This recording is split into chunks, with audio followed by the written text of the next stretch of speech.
Crime news, social news, political news, adventure, तमाम इस तरह की खबरों को देखने के लिए जुड़े रहें V24 इंडिया न्यूज के साथ। बरेली शहर विधानसभा सीट से चुनाव लड़ रहे डॉक्टर अरुण कुमार के समर्थन में चुनाव प्रचार के लिए बरेली पहुंचे दिनेश शर्मा ने प्रेस कॉन्फ्रेंस कर योगी सरकार की उपलब्धियां गिनाई। वहीं डिप्टी सीएम दिनेश शर्मा ने कहा कि भाजपा सरकार ने युवाओं को रोजगार के द्वार खोले हैं। दिनेश शर्मा ने कहा कि सरकार ने 4.5 लाख युवाओं को नौकरी दी गई, जिसमें 1.5 लाख शिक्षकों की नौकरी है और 1,40,000 के आसपास पुलिस की नौकरी है। पारदर्शी तरह से यह नौकरी बिना लालपेट के यह नौकरियां दी गई। 1,61,00,000 लोगों को निजी क्षेत्र में रोजगार मिला। इस बार भाजपा ने संकल्प लिया है कि 3 करोड़ से ज्यादा लोगों को सरकार आने पर प्रत्यक्ष या अप्रत्यक्ष तरीके से नौकरी देंगे। उन्होंने यह भी कहा कि भाजपा ने आवास, बिजली के कनेक्शन, गैस सिलेंडर, किसान सम्मान निधि के साथ कोरोना काल में लोगों की मदद की है। डिप्टी सीएम दिनेश शर्मा ने सपा का नाम लिए बगैर कहा कि बरेली में सूरमा भी बनता है। अभी चुनाव चल रहे हैं, अभी से उनके समर्थकों ने जगह जगह हिंसा करना शुरू कर दी है। उन्होंने उनसे कहा कि बरेली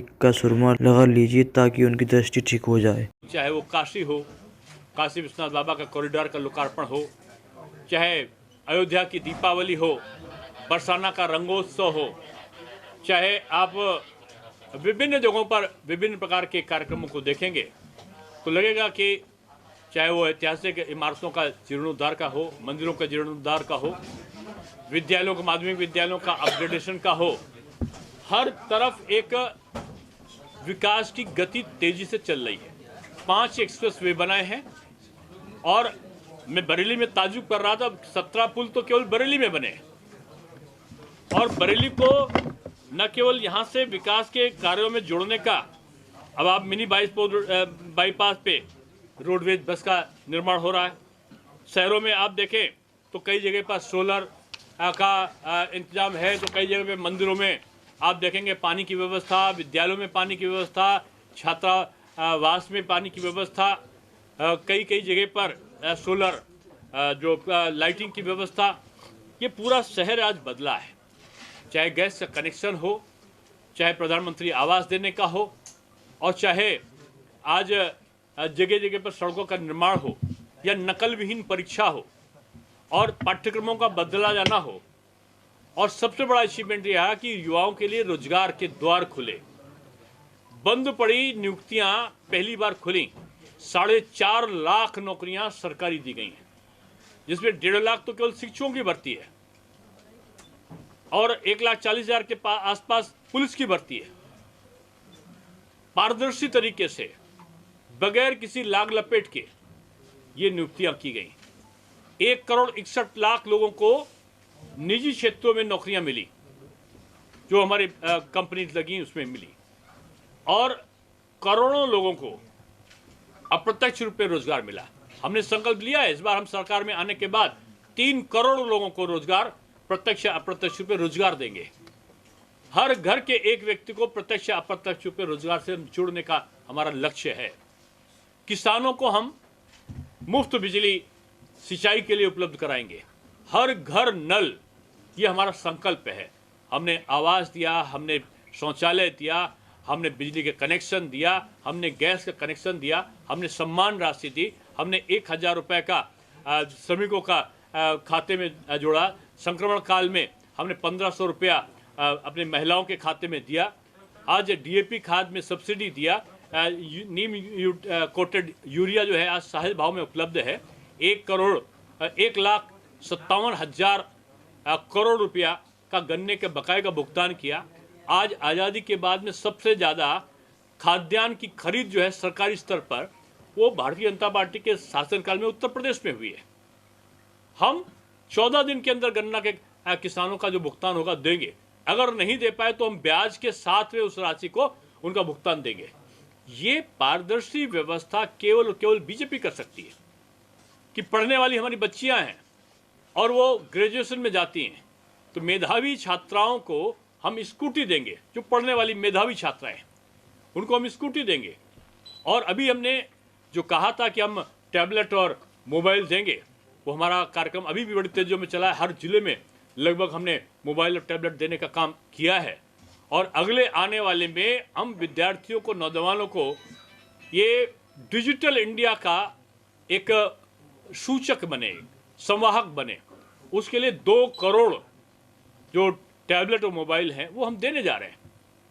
ये हमने संकल्प किया है, यानी रोजगार हम देंगे और उनको हम डिजिटल इंडिया से जोड़ने का काम हम करेंगे। गांव-गांव तक जो ब्रॉडबैंड है यानी इंटरनेट कनेक्शन है उसकी लाइनें बिछाने का, उसको जोड़ने का, कॉलेजेस को वाईफाई करने का, से जोड़ने का ये संकल्प हमारा है और इस संकल्प के साथ आगे बढ़ेंगे। महिलाओं का सशक्तिकरण हो, महिलाओं को ज़्यादा से ज़्यादा नौकरियां मिले, ये भी हमारा एक लक्ष्य बना है और ज़्यादा नौकरियों के साथ में हम उनको लेकर आएँ। और ये बरेली महानगरी के लिए कहेंगे कि हमने उपहार दिया। मैं भी आईटी मंत्री भी हूँ, आईटी विभाग भी मेरे पास में है और मुझे खुशी है कि मैंने डॉक्टर अरुण सक्सेना जी का जो प्रस्ताव था कि चाहते थे कि बरेली को, और मैं संजीव को भी कहूँगा कि संजीव अग्रवाल के क्षेत्र के लोग भी तमाम उस समय मेरे पास में आए थे और उन्होंने आईटी पार्क के लिए कहा था। आज देश की बहुत बड़ी आईटी पार्क अब बरेली में बनने का प्रस्ताव सारा पास हो चुका है, सारी प्रक्रियाएं शुरू हो चुकी हैं। केवल उसकी शुरुआत जो है युद्ध स्तर पर होनी है। वो मैं समझता हूँ कि हमारा संकल्प है कि एक बड़ी आईटी पार्क यानी आईटी के उससे जुड़ना रोजगार को और स्टार्टअप के द्वारा अधिक रोजगारों को लाना, ये भी हमारा अगला लक्ष्य है। और मैं समझता हूँ कि यहाँ के लोगों को इसका पूरा लाभ मिलेगा। वृद्धावस्था पेंशन में, दिव्यांग अवस्था पेंशन में, ये सारी चीज़ों में ये हमारा बरेली आगे हुआ है। और अभी मैं बरेली में हंसी में बात कर रहा था सम्मेलन में कि बरेली में प्रसिद्ध क्या है। नाथ संप्रदाय के तमाम लोग यहाँ समर्थक हैं, तमाम यहाँ पर मंदिर हैं शंकर बाबा के, भगवान के, उसके लिए प्रसिद्ध है। दर्दोजी के काम के लिए प्रसिद्ध है। लोगों को दर्दोजी के काम का एक्सपोर्ट बढ़े, श्रमिकों को 101 क्लस्टर के रूप में हम काम अच्छी तरीके से करा सके और दर्दोजी का लोगों के मेहनत का अच्छा रुपया मिल सके, ये एक हमारा संकल्प है। लेकिन साथ साथ यहाँ पर सूरमा भी बनता है, सुना मैंने कहा है कि विपक्ष को जो दिखाई नहीं पड़ता कि माफिया, मवाली, सांप्रदायिक दंगों के आरोपी लोगों को उन्होंने फिर से प्रत्याशी बना दिया है। अभी चुनाव चल रहे हैं और समर्थक जगह जगह हिंसा करना प्रारंभ कर दिए हैं। मैंने उनसे कहा कि बरेली का सुरमा लेके लगा लीजिए, जिससे उनकी दृष्टि और अधिक उज्जवल हो जाए और कम से कम उत्तर प्रदेश का भविष्य दिखाई पड़े कि यहाँ पर अब अपहरण, डकैती, हत्या, ऐसे जघन्य अपराधों में शामिल लोगों का अब वर्चस्व नहीं रहा। यहाँ जातिवाद के आधार पर बांटने का जो दिवा स्वप्न है वो पूरा नहीं हो सकता। अब यहाँ पर विकास की सुगंध लोगों तक पहुँची है। 700 दंगे कराने वाला जो शासन था पिछला, 700 दंगे हुए थे और वर्तमान शासन में एक भी दंगे नहीं हुए। तो ऐसे लोगों के शासन की सुगंध आ चुकी है। अब अपहरण, डकैती और विभिन्न प्रकार का आपराधिक कृत्य की दुर्गंध जो है अब उत्तर प्रदेश के लोग सूंघने वाले नहीं हैं।